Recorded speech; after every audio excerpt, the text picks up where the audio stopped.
Hello friends, welcome to my YouTube channel. तो आप देखिपे मु प्रथम वीडियो जो बनई से आपको फॉर्म केमी फिलअप करेंगे जन पारि नी। तो मु द्वितीय वीडियो रे आपको जनाऊँगी। प्रथम देखु सुभद्रा योजना देती संपूर्ण नाम जो देती आधार अनुजाई माने आपण जो व्यक्ति जो महिला एक अप्लाई करुँच आधार जो नाम अच्छी ये फिलअप करेंगे। आपण ओडिया रे भी फिलअप करें जेहेतु ओडिया अस्मिता कथा उठी तो आप ओडिया फिलअप कले सबुठ भल हम। चाहिए भी इंग्लिश रे फिलअप करेंगे से कौन असुविधा ना। तापर देखिए आधार संख्या माने आपणकर आधार नंबर ये भरवे।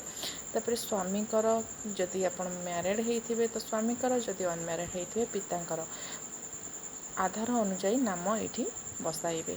तापर जन्म तारीख आपणकर भी आधार अनुसार ही बसइबे।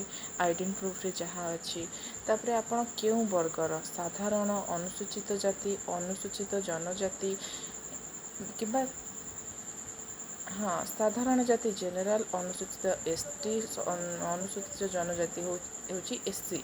तो आपण या भितर जेकोसी कैटेगरी होते से जगार केवल ठीक मारे। 6th रे रोचे शारीरिक भिन्नक्षम जदि आपणकर शारीरिक भिन्नक्षम हैंडिक्राफ्ट होते हाँ मारे। जदि हैंडिक्राफ्ट नहंती आपण नॉर्मल तो ना रे ठीक मारे। 7th रे रोचे आधार संयुक्त मोबाइल नंबर आपण आधार जो मोबाइल नंबर ऐड करिसंती एथिरे मध्य सही नंबर ही देबे। विकल्प मोबाइल नंबर अल्टरनेटिव तो माने होची अल्टरनेटिव नंबर एठी आपण दे परिबे।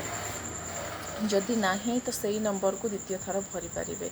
तापर आपणक जिल्लार नाम तापर ग्रामांचल निमंते ग्रामर नाम लिखिबे। आपणकर ओरिजिनल ग्रामर नाम लिखिबे, ग्राम पंचायतर नाम लिखिबे, ब्लॉक नाम लिखिबे, तो वार्ड नंबर लिखिबे।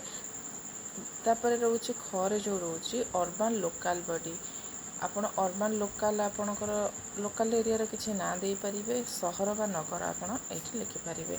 न भरिले भी आपनको किसी आवश्यक नाही। जदि चाहिए भरी पारिबे नहले छाड़ी भी पारिबे।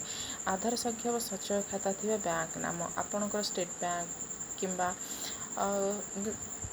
ग्राम्य bank, union bank, Punjab national bank कौन भी बैंक आपंकर खाता अच्छी से बैंक नामटा ये लिखे।